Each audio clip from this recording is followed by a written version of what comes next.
Vamos começar o nosso trabalho aqui. Pessoal, todos os alfartanos, peguem o material. Vamos começar a seguir o nosso programa. O mesmo material que os senhores têm aí, que estão acompanhando, está aqui comigo. Vou segui-lo na íntegra. Eu quero que você entenda qual o nosso propósito, qual é a minha proposta de trabalho para o dia de hoje. Em primeiro lugar, vamos entender o que podemos esperar da prova da Polícia Militar. Vamos tentar compreender o perfil de prova que você vai ter que responder. O perfil de questão de língua portuguesa. É muito difícil? Não. É uma coisa bastante simples. É super fácil de conseguir tirar uma boa nota. Vamos lá. Historicamente, nós temos quantas questões numa prova dessa? Olha só, cara. Você vê, nós temos muito mais voz para gritar, né? Coitados, caras. Mas é claro que a gente vai responder mais uma vez. Você só explica ao pessoal da web que tem uma outra sala lá que tem a mesma quantidade de alunos, tá? Então, pessoal, alunos. Galera que está lá do outro lado, né, está na outra sala, estão assistindo a aula também, eles estão lá com o professor Daniel Sena. E daí é o seguinte, né? Existe uma equipe formada por mim e o Evandro e pelo Daniel Sena e o professor Júlio Reise. E eles resolveram entrar na disputa para ver quem é que anima mais essa galera. Mas, cara, não dá para disputar com a minha equipe e a do Evandro, né? Eu e o Evandro fazemos parte dessa equipe. A equipe sênior não pode ser desafiada pelos juniores. Historicamente, quantas questões você tem numa prova dessa natureza da Polícia Militar? 10 questões. 10 questões. Aí você fala, professor, que isso é muito difícil? Não. A prova é uma prova de nível médio. Mas um nível médio, assim, que chega a pender, vez ou outra, lá para o fundamental. Você falou, louco, professor, está me diminuindo? Não, cara, estou diminuindo a sua prova. Tá? Isso significa, é fácil para você. É, mas se é fácil para você, também está fácil para quem? Para o seu concorrente. E você não pode permitir que o seu concorrente vá bem. Ou, se ele tentar ir bem, você tem que garantir de que você vai se sair muito melhor. Como é que você faz isso? Antevendo a sua prova. Você antevê a prova fazendo questão. Não existe questão difícil, existe questão que você resolveu pouco. Tá? Mas o que é que costuma cair numa prova de PM? Interpretação de texto. Aí você fala, professor, existe um manual básico de interpretação de texto? Ainda, digo de novo, ainda não. Não existe um manual definitivo de interpretação de texto. Aquele que você lê e fala assim, beleza, agora eu acerto todas as questões. Não, ainda não existe. Vai existir daqui a alguns dias, mas ainda não. Aí o que acontece? Quando você vai para uma prova de características muito mais interpretativas, você tem que saber o que levar para essa prova. Ou seja, um pouquinho de figuras de linguagem, o reconhecimento da estrutura, da tipologia textual, saber como é que funciona a prova e que tipo de questão você pode aguardar. De 10 questões, você pode aguardar 7 de nível extremamente básico, fácil, questão muito mais de compreensão, que basta você voltar para o texto, ver se a informação está lá. 2 de um nível intermediário e apenas uma, um pouquinho mais complicada. Mais complicada não significa impossível ou difícil de resolver. Se você pratica, se você já resolve questão com alguma frequência, você não vai ter problemas com isso. Mas o fato é, para você ter um bom desempenho, para você saber como chegar a gabaritar a prova, a fechar as 10 questões, você tem que treinar. E treinar muito. Por isso que eu resolvi trazer para você o conteúdo de figuras de linguagem. Dificilmente você encontra uma matéria como essa, tá, com aula. E dificilmente você encontra alguém lecionando ou falando sobre figuras de linguagem. Geralmente você vê alguém explicando isso aí numa aula de literatura, não numa aula de língua portuguesa. Porém, isso costuma aparecer nas provas, como a prova que você vai fazer da Polícia Militar. A última prova que nós tivemos da Polícia Militar do Estado do Paraná mostrou a questão de figura de linguagem. E a banca que a organizou tem a característica de fazer o quê? Colocar pelo menos uma questão de figura de linguagem em cada prova que realiza. É por isso que o meu tópico agora é esse. Vamos acompanhar no seu material aí?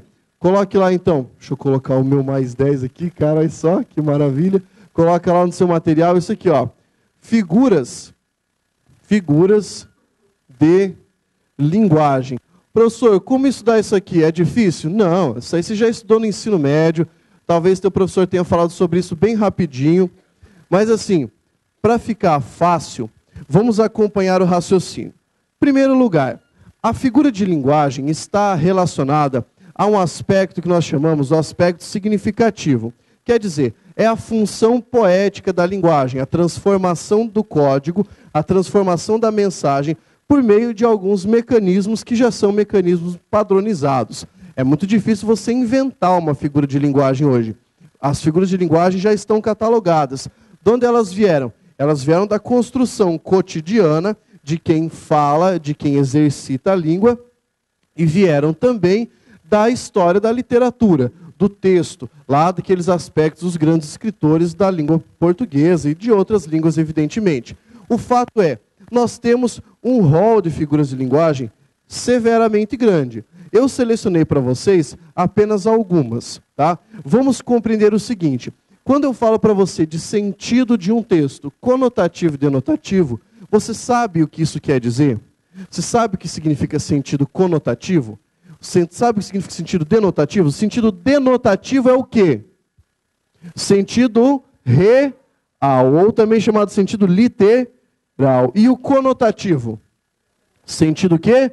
Figurado, joia. Por que sentido figurado? Porque é aquele que está bem preso às chamadas figuras de linguagem, que é exatamente o que você tem aí no seu material. Então vamos fazer o seguinte, eu vou explicando cada uma dessas figuras por meio dos exemplos que nós temos ali, e aí a gente vai matar essa questão sem maiores problemas. Se o seu texto mostrar uma charge, mostrar um texto poético, mostrar um texto narrativo, qualquer tipo de texto, até mesmo um texto publicitário, que vai acabar se valendo de uma figura de linguagem, não vai haver problema, que as principais estão aí, e nós vamos estudá-lo a partir de agora. Dê uma olhada aí nas principais figuras de linguagem que eu coloquei e veja só a primeira que eu elenquei para vocês. Como é que é o nome dela?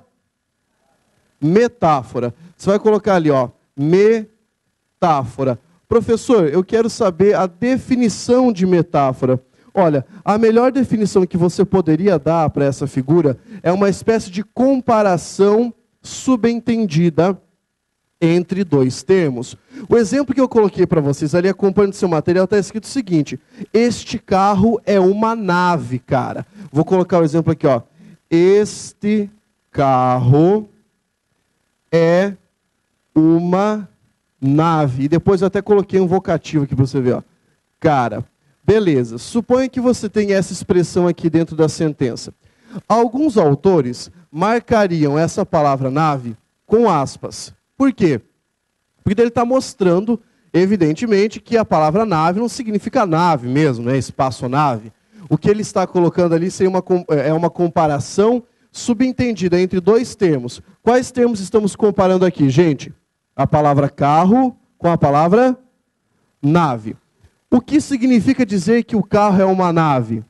Bem, é uma espécie de comparação que se vale da ideia de potência, ou que ele é cheio de equipamentos, ou que ele possui algum atributo especial que o tornaria semelhante a uma nave.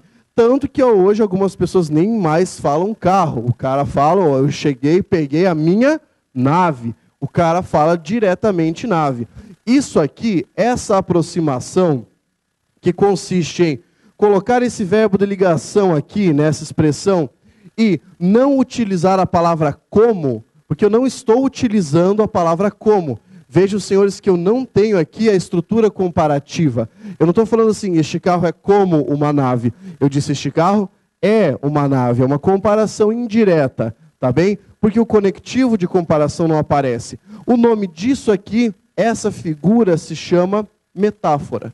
Esse tipo de construção é uma construção metafórica. É isso que você tem que entender. Pode aparecer lá na sua prova uma questão pedindo.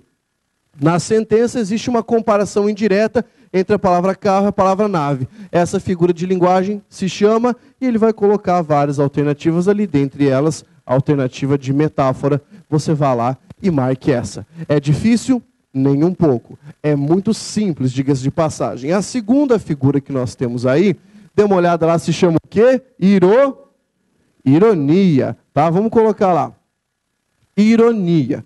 Bem, ironia, ou também conhecida como linguagem feminina. Por que linguagem feminina? Porque a ironia, gente, consiste basicamente em dizer o contrário do que você está pensando. Tá? Então imagine a sua conversa com uma mulher. Você fez alguma coisa que não é muito legal, ela está com aquela cara de super querida, e você fala, meu bem, você ficou brava? Ela você diz, não. Esse não você sabe perfeitamente o que significa. Ela disse não, mas ela está pensando, você tem 5 segundos para fugir. Né? Esse é o sentido de ironia. Aí a mulher está pensando assim, nada a ver, a gente não faz assim. O problema é que elas sabem que é assim. Elas negam, mas sabem que é assim. Quando vai dar uma opinião sobre a roupa da amiga, sai com aquela coisa horrorosa, parecendo um grilo queimado no meio da floresta. E daí, aí fala, amiga, o que você achou dessa blusa? Diferente, né? Diferente quer dizer, tá feio pra cacete. Mas aí a pessoa fala o quê? Diferente, porque é mais suave. É mais suave, mas é um tanto mentiroso. Ironias consiste, então, basicamente, em significar o contrário do que você pensa. O exemplo que eu coloquei ali, ó, é o rapaz é muito empenhado. Olha só, Joaquim é muito empenhado. Empenha-se em fazer nada o dia inteiro. Então, pensa na palavra empenhado. Esse termo que está colocado ali, o termo empenhado, solitário, quando você diz que uma pessoa é muito empenhada, ela é dedicada ou ela não é dedicada? Ela pelo menos aparenta ser dedicada. E quando eu disse, ele é muito empenhado, né? Empenha-se em fazer nada o dia inteiro, eu estou significando o contrário, basicamente, daquilo que eu quis dizer no início. Isso é ironia, porque eu estou jogando com a ideia de empenhado e vagabundo nessa circunstância, tá? Aí você falou, professor, mas é assim que aparece na nossa prova? Você vai ter um texto e vai ter esses 2 significados? Não, meu querido, vai ter esse significado e você vai ter que comparar com aquilo que pode aparecer como sentido da expressão. Ou seja, o que vale para você entender uma figura de linguagem é o que nós chamamos de contexto. Tá? É o contexto em que ela vai ser aplicada, ou seja, a base textual que você tem ali para analisar a questão. Isso é difícil? Mas é claro que não, né, gente? Vamos colocar a próxima ali, depois de ironia, olha lá no seu material, o nome é perífrase. Coloca lá, perífrase. Oh, meu Deus, eu nunca ouvi falar desse negócio, professor. O que é uma perífrase? Não vá confundir paráfrase com perífrase. Paráfrase consiste basicamente em você reelaborar um texto dizendo algo semelhante com palavras diferentes. Tá? A perífrase é uma expressão ou um sintagma que possui um sentido muito particular, um sentido específico, que já faz parte de uma expressão idiomática da nossa língua. Se eu disser para você, rei do futebol, quem é? É o Pelé. Se eu disser para você, anjo de pernas tortas, quem é? Garrincha. Se eu disser para você, melhor time do Brasil, quem é? Você viu? O Corinthians deu violentamente aqui, né, cara? Pois é, isso está quase virando uma perífrase. Então, o Evandro está dizendo que é o Fluminense. Essa é uma perífrase mais lá da região onde ele vivia, etc. Né? Mas... então, mas lógico, esse do time é brincadeira, né? Mas se eu disser para você, o país do futebol, essa é uma perífrase para significar quem? Brasil. E essa agora? Última flor do Lácio. O que é? Opa, essa não é todo mundo que conhece, né? O português. Português é a última flor do Lácio. Você está me zoando, professor? Não, é verdade. Porque um poeta chamado Olavo Bilac escreveu um poema uma vez, que chamava Língua Portuguesa, e ele começava, a última flor do Lácio, inculta e bela. Última flor do Lácio significaria a última língua que surgiu da região do Lácio, região de onde surgiu o latim. Última flor do latim, a língua portuguesa. Como é que eu vou saber isso aí, professor? Fazendo o quê? Lendo. Lendo. Se você tiver um bom histórico de leituras, consegue compreender qualquer tipo de figura de linguagem. Vou colocar aqui, então, o nosso exemplo de perífrase. Coloca lá, então, o país do futebol. Tá joia? Há várias perífrases. Aí você fala assim, professor, eu não tenho que colocar país do futebol, entre aspas. Se você quiser mostrar lá no texto que você está colocando uma perífrase, você pode aspear. Se não, não. Entenda uma coisa, nem toda figura de linguagem aparece entre aspas. Nem toda figura de linguagem aparece assim, tá joia? Ela pode aparecer sem estar aspeada. Depois de perífrase, vem uma figura de linguagem cujo nome é, coloca lá, eufemismo. Tá joia? O que é esse eufemismo, gente? É uma figura de linguagem que consiste basicamente em você atribuir a uma sentença uma outra construção para que ela não fique tão bruta, para que ela não seja tão abrupta, ou seja, expressão que serve para suavizar uma outra expressão que pode parecer muito desagradável. Por exemplo, em vez de falar que uma pessoa é feia, né, imagina só, teu amigo está querendo ficar com uma mina, e a lataria não ajuda muito. Era aquela pessoa assim que não agrada só de olhar. Se você mostrar por foto, já é suficiente para ele ser mandado embora do emprego. O currículo não passa se tiver foto. E daí ele fala assim, cara, eu não consigo ficar com ninguém, velho. Por que será? Como é que você fala isso para ele? Como é que você fala que ele é feio? Sem falar assim, velho, você é feio pra cacete. Não pode falar assim. Como é que você fala para ele? Você é desprovido de beleza. Né? Desprovido de beleza. Ou não foi agraciado com a bonita tintela. É outra maneira. O cara que está na balada, quer passar cantada na mina e não quer queimar a cara, a mina chega para ele e fala assim, viu, mas me diz aí, o que é que você faz? O cara fala, eu sou responsável geral pela manutenção e bom-estar da via pública em todo o território nacional. Gari. Né? Mas essa expressão é bonita, cara. Ô louco, pensa só. Então, isso é um eufemismo. Em vez de dizer que a pessoa morreu, de que ela foi para o céu, né? Foi ter com São Pedro, mas você não pode falar que sentou no colo do capeta, porque daí é outra figura, não é eufemismo, é disfemismo. Disfemismo você pegar uma figura que já é ruim e deixar pior. Né? O Zé foi chupar a cana pela raiz. Isso é um disfemismo tenebroso, diga-se de passagem. Então você pode colocar lá um desprovido de beleza. Olha, mas é muito fácil isso aqui, gente. Isso aqui é coisa mais simples do que isso? Não existe. Figura de linguagem é um assunto muito gostoso de estudar. É legal por quê? Porque você vai lidar com a linguagem cotidiana, como você fala, tá? Aquilo que você vê nas propagandas, na publicidade, etc. Vamos dar uma olhada aí. A próxima figura de linguagem que eu coloquei para vocês tem que nome? Opa, essa aqui é campeã de concurso público, hein? Onomatopeia. Sem acento, por quê, senhores? Porque a partir do novo acordo ortográfico, né, o ditongo aberto na posição de paroxítona não recebe mais o acento. Beleza? E antes de você me perguntar, professor, eu tenho que usar o novo acordo ortográfico? A resposta é a seguinte: até o dia 31/12/2012 valem as duas ortografias, depois só vale a oficial. Quer uma dica? Aprenda a nova ortografia e use a nova. Porque eu acho que esse não é o último concurso que você vai fazer na sua vida. Ou é? Não. Aí sim. Então, olha só. A onomatopeia é a figura de linguagem que consiste em tentar reproduzir um som natural. Tá? Um som da natureza. Então, por exemplo, se você lê Turma da Mônica, quando o Cebolinha vai levar uma coelhada, qual é o som que aparece?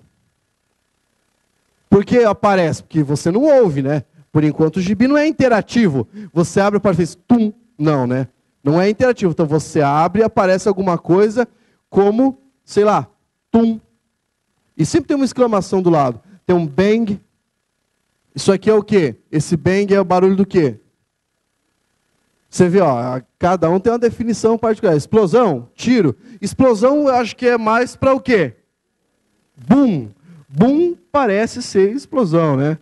Bang. Bang é a arma carregada ou a arma que só fez o clique? Não, daí é clique, né? Então, bang quando você dá o tiro. Mas não pode ser pichum. Tem criança que pichum, pichum. Isso é onomatopeia também, né? Fala, vai dizer que você nunca fez isso, cara. Fingir que você está com uma arminha com seu amigo, pichum, pichum, pichum. Aí alguém fala, tirei. Não acertou não, né? Criança, quando está brincando de pistolinha, é foda, né, cara? Não acertou, não acertou. Pum, agora acertei. Ah, não está valendo. Né? Não está valendo, estava distraído. Beleza. Aí, ó, isso aqui é onomatopeia. É fácil demais. Sempre que está representando som natural, você tem o quê? Tem uma onomatopeia. Aí, olha lá no seu material agora. Qual é a próxima figura que eu selecionei para você? Sinestesia. Essa é a figura de linguagem ótima, hein? Sinestesia. Oh, meu Deus. O que significa? O que é uma sinestesia? Você costuma ler poesia? Levanta a mão aí. Quem lê poesia direto? Então você percebeu, né? Se cair uma poesia na prova, lascou o cano, né? Você tem que ler texto poético. Ah, o professor não gosta de texto poético, é coisa de boiola. Nada a ver, cara. Nada a ver, você está redondamente enganado. Vá ler, por exemplo, Augusto dos Anjos. Augusto dos Anjos é um poeta fabuloso, cara. Carlos Drummond de Andrade também. 2 recomendações hoje, hein? Vá ler. Depois você assistir a minha aula, vá dar uma lida nisso aí. Não, assista as outras aulas primeiro, depois você vai ler. Mas leia, cara, porque é importantíssimo. Aí você costuma ver a figura de linguagem da sinestesia dentro do texto poético, ou ainda na fala cotidiana, tá? Imagine que você está conversando com alguém e você, sei lá, foi muito ríspido, foi muito abrupto. A pessoa fala, nossa, que palavra grossa. Como é que a palavra é grossa? Você usa o quê para, sei lá, ouvir? Que sentido? Audi. Beleza. E para sentir o grosso, você usa o quê?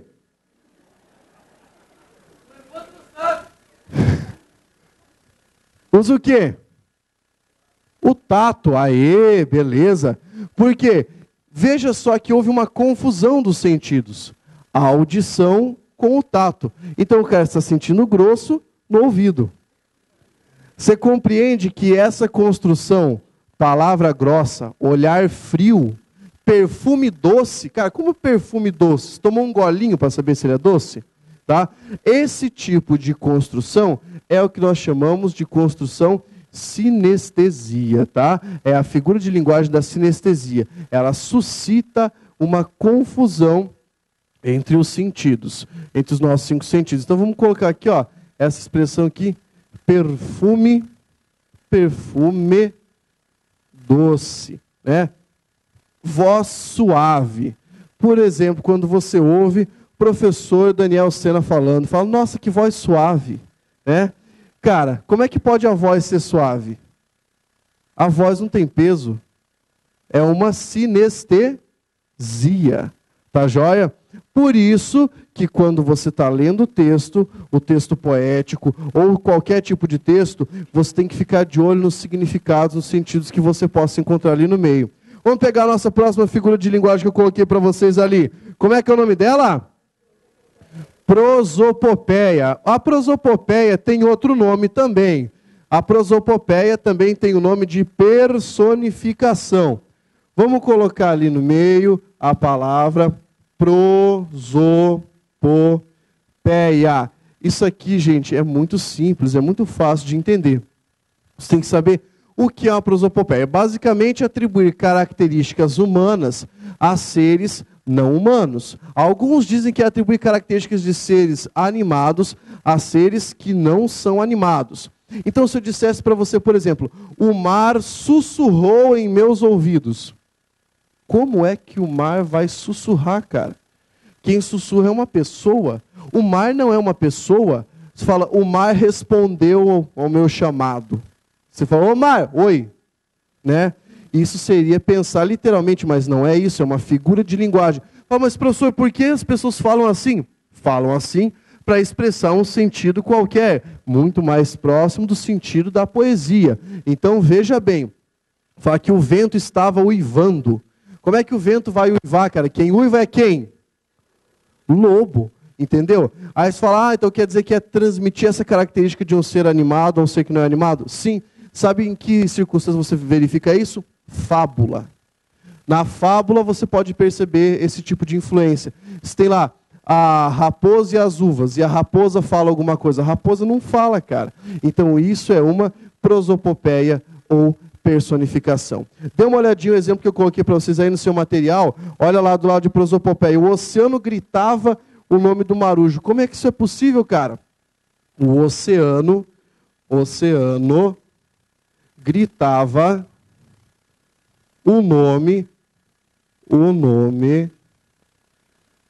do marujo. Só você observando isso aqui, ó, essa expressão que é impossível, o oceano gritava, isso não tem noção, tá? Não tem razão de ser, isso é uma construção figurada, beleza? Então aqui você consegue compreender esse sentido de prosopopeia. Fácil, simples, tranquilo demais. Olha lá no próximo elemento que você tem. Esse nome é legal. Fala aí sem travar a língua. Como é que é? Catacrese. Catacrese. Coloca lá. Catacrese. Isso aí é que a gente faz lá para fazer primeira comunhão? Não. Que lá é catequese, tá? Catacrese é uma figura de linguagem que consiste basicamente em utilizar uma expressão, um sintagma, para designar ou uma parte do corpo, ou qualquer elemento que não possua um nome específico. Por exemplo, cadeira. O que sustenta a cadeira é o quê? É o pé da cadeira. Mas, gente, a cadeira não tem pé. Se você leva um soco nesse pedaço aqui, ó, do seu corpo, fica logo abaixo do plexo solar, você fica sem ar. Como é que é o nome dessa parte do corpo? Boca do estômago, mas o estômago não tem boca. Aí você pede pro teu filho, viu? Vai lá na vizinha lá, pra Dona Ivone, e pede 2 dentes de alho. Né? Aí chega, Dona Ivone, mãe pediu 2 dentes de alho. Né? Gente, o alho não tem dente. Dente de alho é o que a gente chama de catacrese. Você coloca lá a expressão.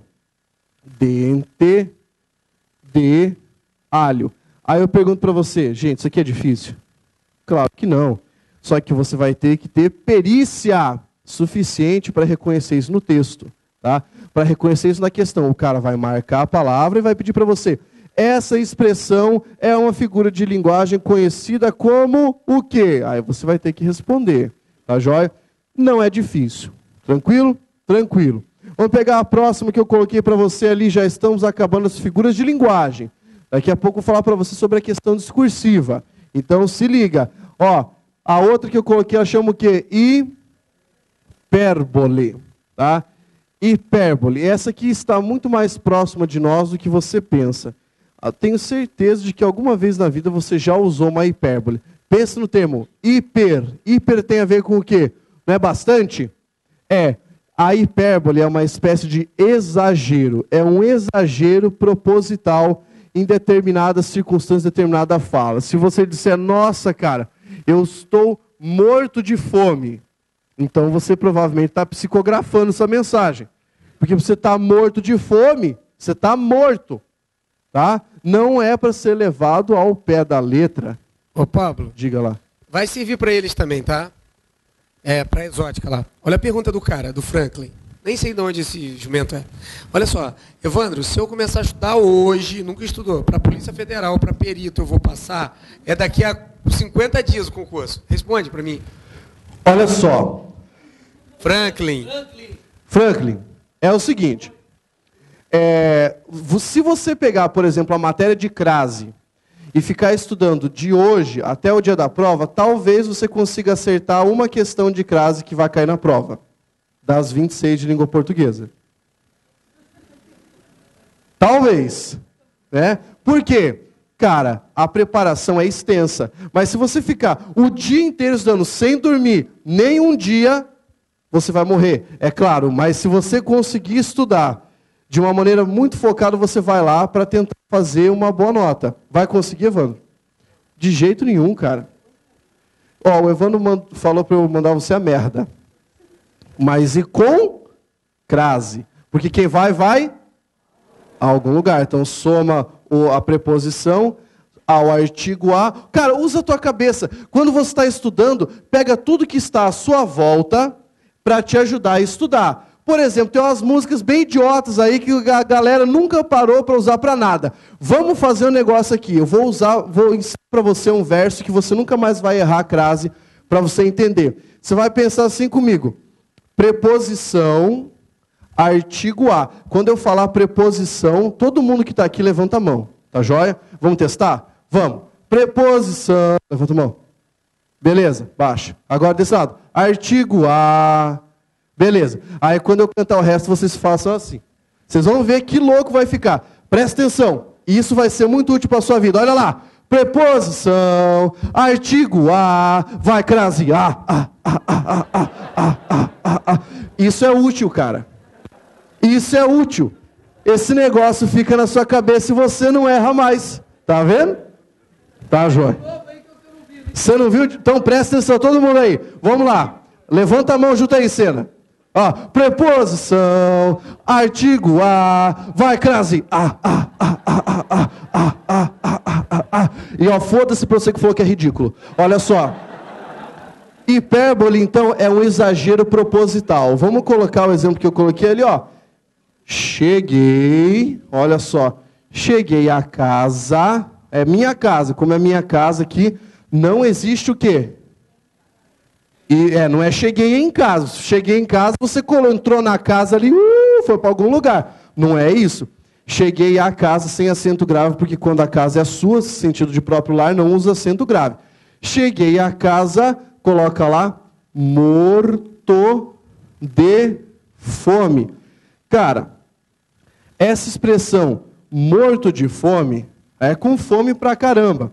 Mas o sentido que nós temos ali é um sentido de hipérbole. É essa figura de linguagem que nós chamamos hipérbole. Fácil ou não? Fácil ou não?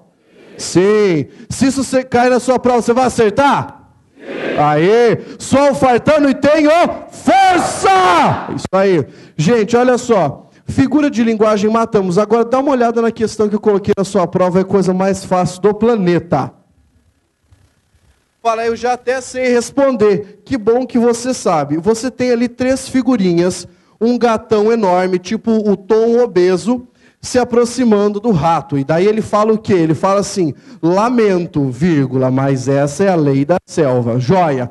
Aí depois aparece o quê? Olha aquela palavra. Como é que você fala isso? É o monomatopé, mas como é que você pronuncia isso? Crass. Quebrou o telhado. Né? Por quê? Por causa da gordura do bicho. Aí o ratinho olha e fala, lamento, mas essa é a lei da gravidade. Vamos à questão. A questão está assim, ó. A expressão lamento, no primeiro e terceiro quadrinhos do texto, transmite efeito de sentido de... Porque o cara está lamentando? Não, cara. Primeiro, o gatão, ele não estava lamentando, ele estava faceiro. Tipo, nossa, estou faceiro, vou comer você. Né? E outro rato falou assim, nossa, cara, estou faceiro, ainda bem que você capotou aí, idiota. Né? Então, isso ali é o quê? Ironia. Como é que você ia marcar as outras opções, cara? Não há como fazer isso. Agora, olha lá a segunda. A palavra cuja pronúncia imita o som natural do que é significado para representar o ruído do telhado desabando no segundo quadrinho. Imita o som natural. O que é que pode ser isso? Onomatopeia. É muito fácil. Você fala, professor, eu não acredito que seja tão fácil assim. Então tá bom, vai fazer a prova, você vai ver que é desse jeito. Isso foi o que caiu na última prova. E aí?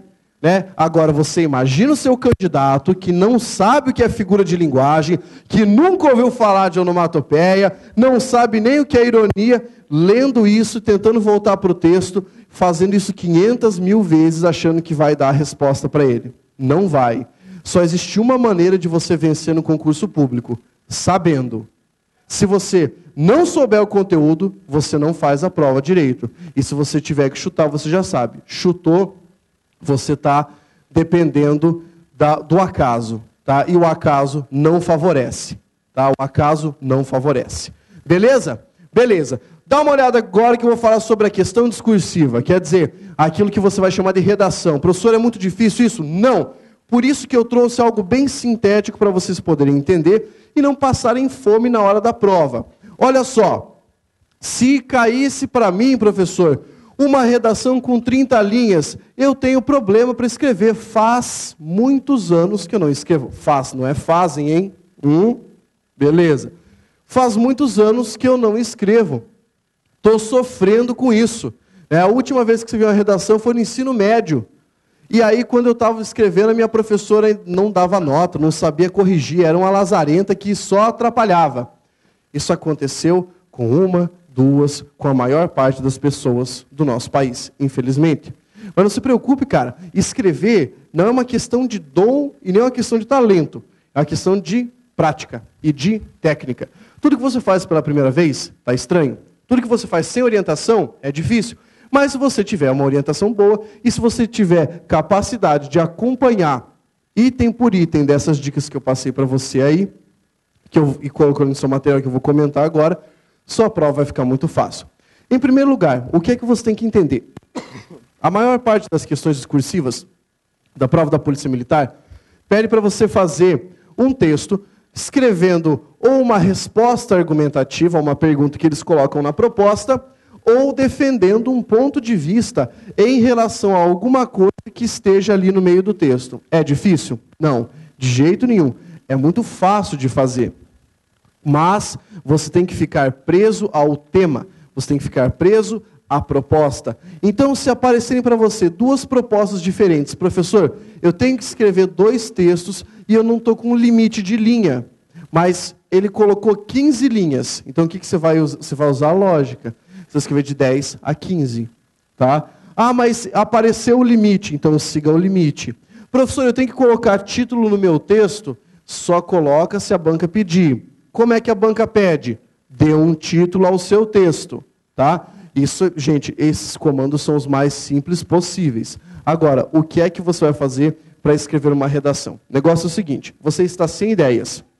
Se você estiver sem ideia, você vai pegar o tema, tá? O tema da questão, independente da proposta. Você vai pegar o tema e vai tentar fazer o que nós chamamos de desdobramento.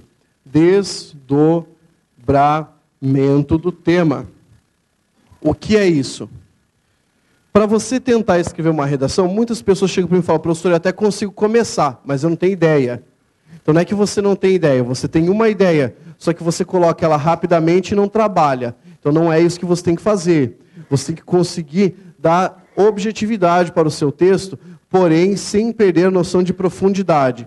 Você não pode falar assim, é só isso e acabou. Nenhum texto se faz dessa maneira.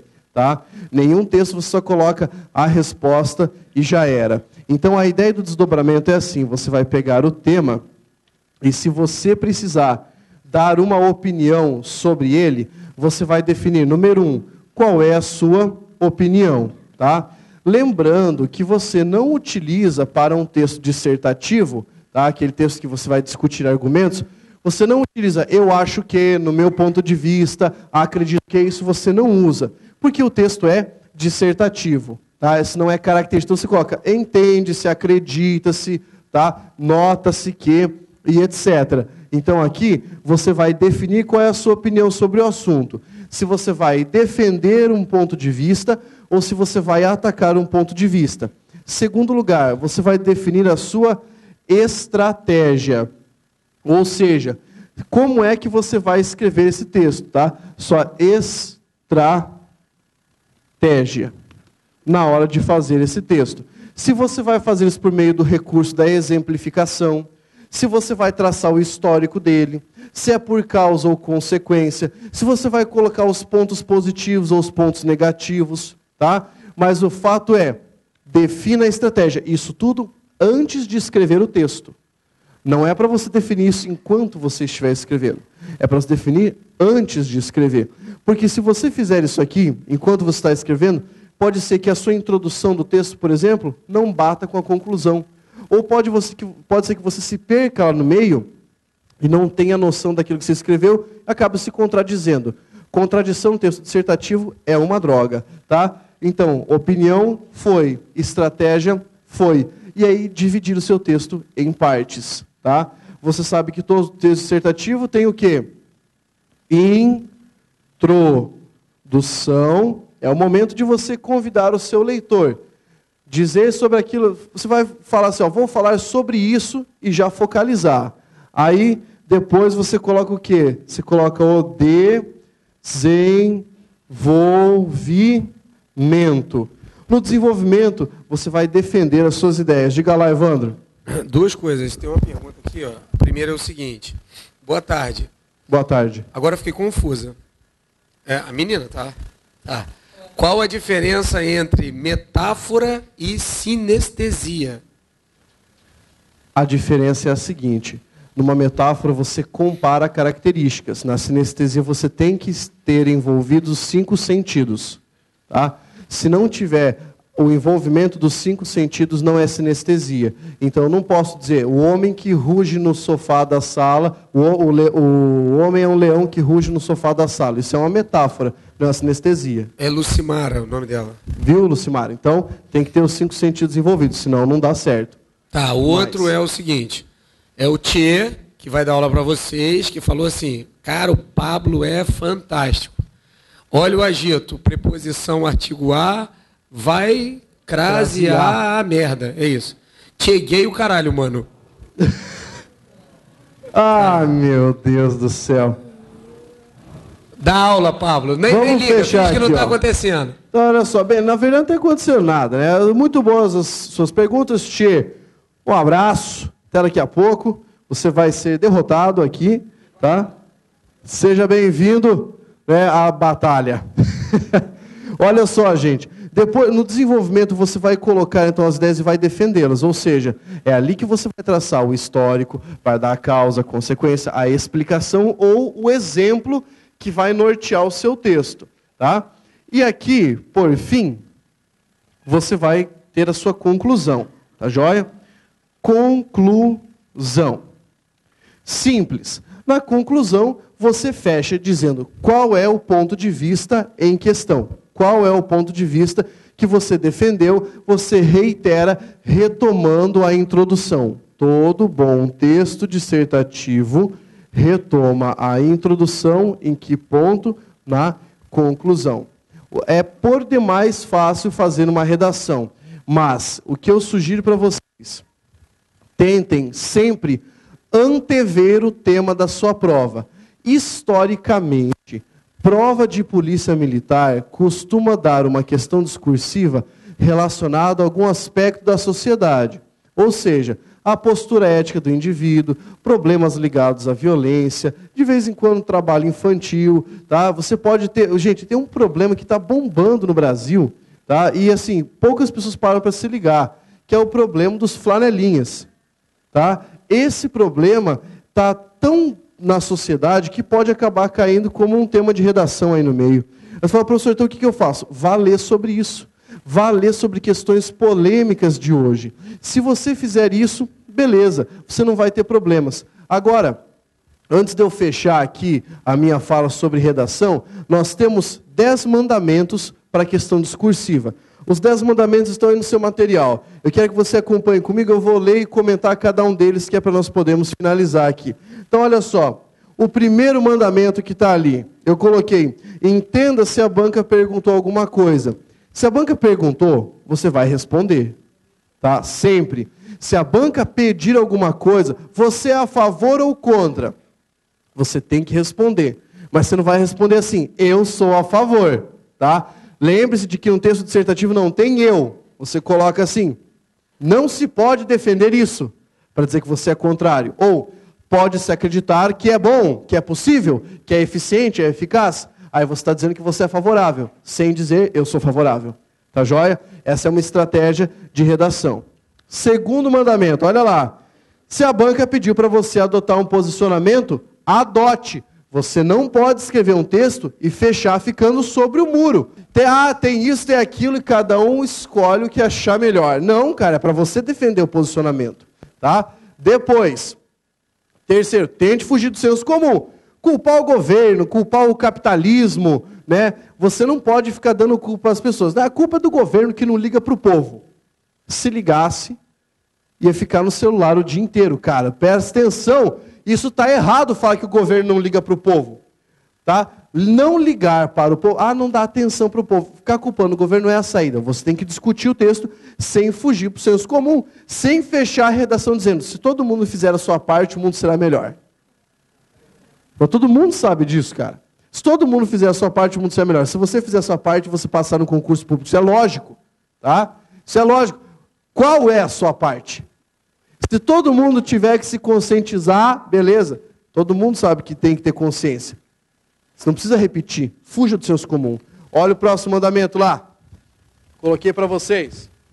Quarto, cuidado com a apresentação do seu texto. Não vai entregar uma porqueira danada, né?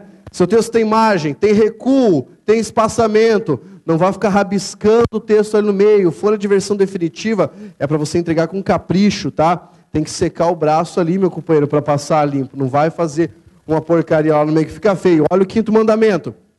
Tudo que começa, termina, tá? Seu texto tem que ter uma ideia inicial, uma ideia final e, ser bem dinâmico, bem sucinto. Aí, 6º, não queira falar bonito, queira ser claro. Não inventa moda.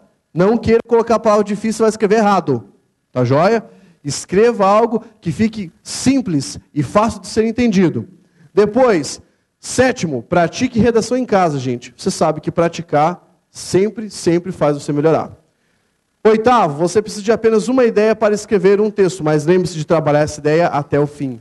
9º, se estiver muito difícil escrever o texto, faça uma paráfrase do texto base. Ou seja, vai lá para o texto da proposta, diga aquilo que o cara está dizendo, só que com outras palavras. Dê uma maquiada bem legal, o cara vai achar que você sabe tudo do tema, né? E você vai ter usado o texto base para isso. Mas não pode ser bobo, não é para dar Ctrl+C, Ctrl+V, não é para copiar. E o 10º mandamento, use caneta preta. E você pode emprestar caneta? Não, não pode, só se for vermelha. A caneta vermelha você empresta. De resto, não pode. Gente, meu tempo está estourando, tenho que fechar. Tá? Então, seguinte. Peguem isso que eu passei para vocês, pratiquem, leiam até sair sangue dos olhos. Pratique redação, resolva a questão, porque isso vai fazer você ser o alfartano que vai triunfar no dia da prova. Estamos juntos até o dia da sua prova. Tá? Agora, quem vem aí, Evandro, da aula? Vem o Michael, tá? Então, beleza. Pessoal, até a próxima. Alfartanos, força!